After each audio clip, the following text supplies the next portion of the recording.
Recently Karnataka high court में एक case गया जहां पे वाइफ ने मंथली मेंटेनेंस डिमांड किया है 6,16,000। एप्लीकेशन में जो 6,16,000 का मंथली मेंटेनेंस डिमांड किया गया है कि 4 लाख तो वाइफ को अपने मेडिकल ट्रीटमेंट के लिए चाहिए, अपना क्लोजेट अपना वार्डरोब उनको सेट करना है। 60,000 का वो डेली की लिविंग एक्सपेंसेस बता रही है। ये एप्लीकेशन वाइफ ने कोर्ट में लगाई थी अपना मेंटेनेंस बढ़ाने के लिए। स्पेसिफिकली वाइफ ने कैल्विन क्लेन का ब्रांड मेंशन किया है कि मेरे हस्बैंड तो उसी की टी शर्ट्स पहनते हैं। एक ऐसा स्टैंडर्ड ऑब्वियसली लाइफ का मेंटेन हो रहा है जहाँ पे वाइफ के ऊपर कोई लाइबिलिटी नहीं है और उसको स्पेंड करने के लिए अलग से 50,000 रुपीज दिए जा रहे। स्पेसिफिकली रीजनेबल वर्ड को हाईलाइट किया गया। कोर्ट ने एक लास्ट वार्निंग दी है वाइफ को, अदरवाइज ये एप्लीकेशन स्ट्रेट अवे डिसमिस कर दी जाएगी।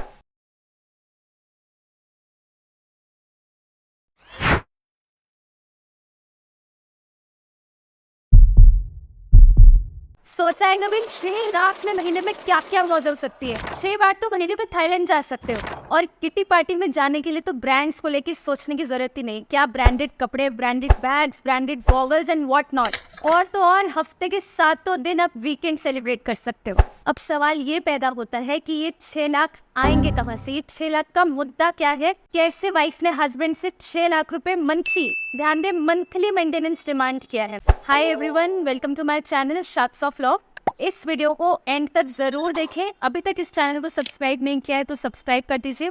आज की वीडियो का जो टॉपिक है वो बहुत ही इंटरेस्टिंग फैक्ट्स कवर कर रहा है। इसके लिए इस वीडियो को एंड तक जरूर देखें और चैनल को अगर सब्सक्राइब नहीं किया है तो तुरंत सब्सक्राइब कर लीजिए। रिसेंटली कर्नाटका हाईकोर्ट में एक केस गया जहाँ पे वाइफ ने मंथली मेंटेनेंस डिमांड किया है 6,16,000 अपने हस्बैंड से। ये एप्लीकेशन हाईकोर्ट में पहुंचते ही जस्टिस ललिता कन्नेगंटी ने इस चीज पे एम्फेसाइज किया कि एक सिंगल लेडी क्या मंथ का इतना एक्सपेंस कर सकती है। अब आते हैं इस केस के फैक्ट्स पे। एप्लीकेशन में जो 6,16,000 का मंथली मेंटेनेंस डिमांड किया गया है, बकायदा उसका बाइफरकेशन दिया गया है। अब बाइफरकेशन कैसे दिया गया है? बाइफरकेशन में ये बताया गया है कि 4 लाख तो वाइफ को अपने मेडिकल ट्रीटमेंट के लिए चाहिए। मेडिकल ट्रीटमेंट क्या है कि उनके नी पेन के लिए उनको रोज फिजियोथेरेपी लेनी पड़ती है। उसके लिए उन्होंने 4 लाख को असाइड किया।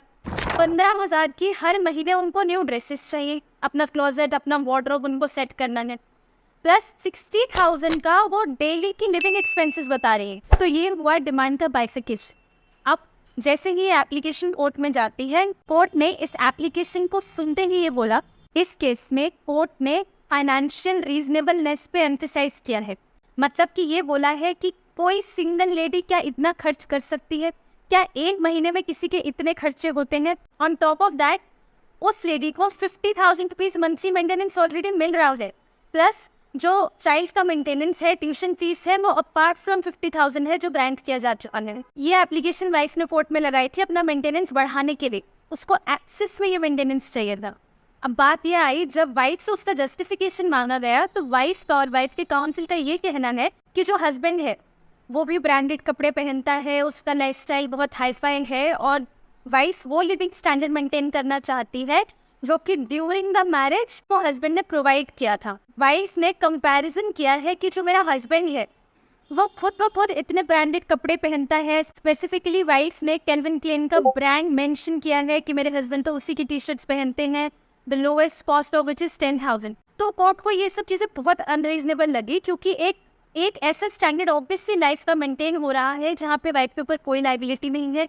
बच्चे का अलग से मेंटेनेंस है, बच्चे की लाइबिलिटी हस्बैंड ही ले रहा है और उसको स्पेंड करने के लिए अलग से 50,000 रुपीज दिए जा रहे हैं। अब बट वो कंपैरिजन जो लिविंग स्टैंडर्ड का मेंटेन करने को कह रही है वो भी रीजनेबल होना चाहिए। कोर्ट ने बहुत स्पेसिफिकली ये मेंशन किया है वाइफ को और इनके काउंसिल को ये ध्यान देना चाहिए कि जो भी बाइफिकेशन, जो भी अकाउंट्स उन्होंने दिए रीजनेबल हो। स्पेसिफिकली रीजनेबल वर्ड को हाईलाइट किया गया। लाइफस्टाइल, लिविंग स्टैंडर्ड सबका होता है, बट द पॉइंट इज कि आप अननेसेसरी डिमांड नहीं कर सकते। इसके चलते कोर्ट ने क्या किया है, कोर्ट ने एक लास्ट वार्निंग दी है वाइफ को। हालांकि एप्लीकेशन डिसमिस नहीं किया है, बट काउंसिल को और वाइफ को एक लास्ट वार्निंग दी गई है कि अगर वो जो अपने एक्सपेंसेस सबमिट किए हैं उनको रीजनेबल तरीके से रेक्टिफाई करके एक रीजनेबल डिमांड करती है तो इस एप्लीकेशन को आगे सुना जाएगा, अदरवाइज ये एप्लीकेशन स्ट्रेट अवे डिसमिस कर दी जाएगी। इसका कोर्ट में कोई स्टैंड नहीं होगा। Be the demand is very unreasonable. एक जस्टिफिकेशन इसमें कोर्ट ने और दिया कि एलिमनी जो है वो वाइफ को ऑब्वियसली मेंटेन करने के लिए है। हस्बैंड वाइफ सेपरेट हो गए हैं, ऑब्वियसली मेंटेनेंस, एलिमनी ये सब देना पड़ता है, वाइफ का स्टेटस मेंटेन करना पड़ता है। बट साइड बाय साइड ये भी ध्यान रखना चाहिए कि एलिमनी या मेंटेनेंस हस्बैंड के लिए पनिशमेंट ना बन जाए। इसको इतना बर्डन ना डाल दिया जाए हस्बैंड्स के ऊपर कि उनको एंजाइटी होने लगे, डिप्रेशन में चले जाए और वो हस्बैंड्स के लिए बकायदा एक पनिशमेंट बन के रह जाए जिंदगी भर। कोर्ट ने डिमांड किया है इस अमाउंट को रेक्टिफाई किया जाए और ये एप्लीकेशन फिर से लगाया जाए।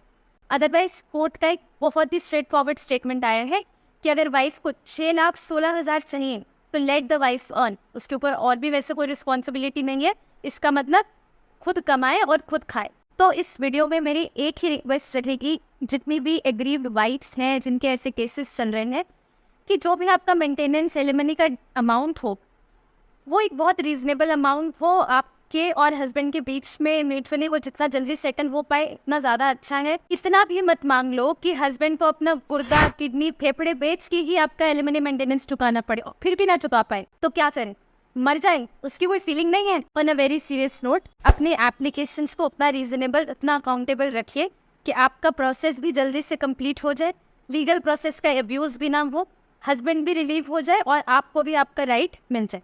Thank you for watching this video. Stay tuned for more.